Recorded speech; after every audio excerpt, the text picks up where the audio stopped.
Malayo na kasi yung basketball niya, magpapatripol sana. Anyway, ito na yung bola na ito-donate ko sa inyo. No? Isisahin nyo na yung palaro. Palaro, para na-exercise kayo, hindi lang kayo palagi nakaupo, para hindi kayo tamarin. Ano? So, kaya nyo yung palaro lagi, kami nang bahala magbibigyan ng award ninyo sa Christmas party ninyo. Madami ko kayo wala nito.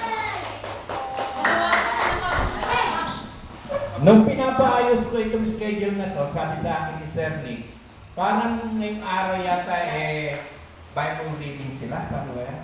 Sa umaga, Bible reading. So tama yun, ano? Pinag-aaralan natin yung salita ng Diyos sa Biblia. Siguro marami na rin nalalaman. Sino ang gumawa ng Ten Commandments? Di ba? Sino nagbigay ng utos ng Ten Commandments? Jesus. Ang Diyos. Kaya niya, di ba? Di ba? Ano yung unang utos? Ganon. So, nag-uumpisa na tayo. Nagre-review na tayo, no? Kilala niyo ba si Moses? Sino si Moses? Oh, di ba siya yung naghati ng dagat?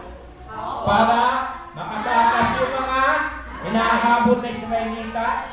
Sino umahabol sa kanila?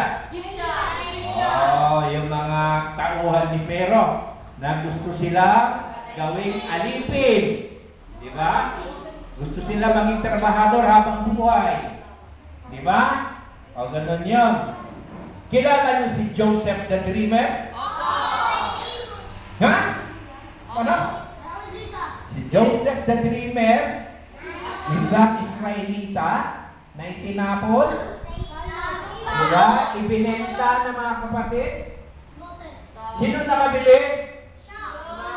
Egyptian, dinala siya sa Egypt, ginawang gobernador ng Egypt, yumaman. O pinunta, dinala niya pamilya niya sa Ehipto. Diba? Dahil taggutom, taghirap ng araw. So dahan-dahan, nire-request natin yung inyong Bible studies, ano? Kilala niyo si Samson? Sino siya? Ayun. Siyempre, nababasa niyo yung Samson and Delilah, di ba? O, so ganun yun. Kilala niyo naman sino itong pinakain sa leon na hindi kinain ng leon? Daniel, di ba? Oh, di ba? Sinumbong siya na sinasabi, hindi totoo sinasabi niya.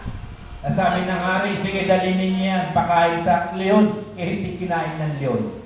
Anong ginawa ng hari? Yung mga nagsumbong, dinala doon sa kulungan ng leon, hindi yung kinain ng leon. Nakita na yung mga gandang story sa Biblia?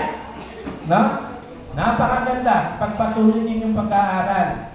Kasi yan ang magiging giyan ninyo pagdating ng inyong maturity, magkakaroon kayo ng guide, tamang guide sa buhay. So, yun.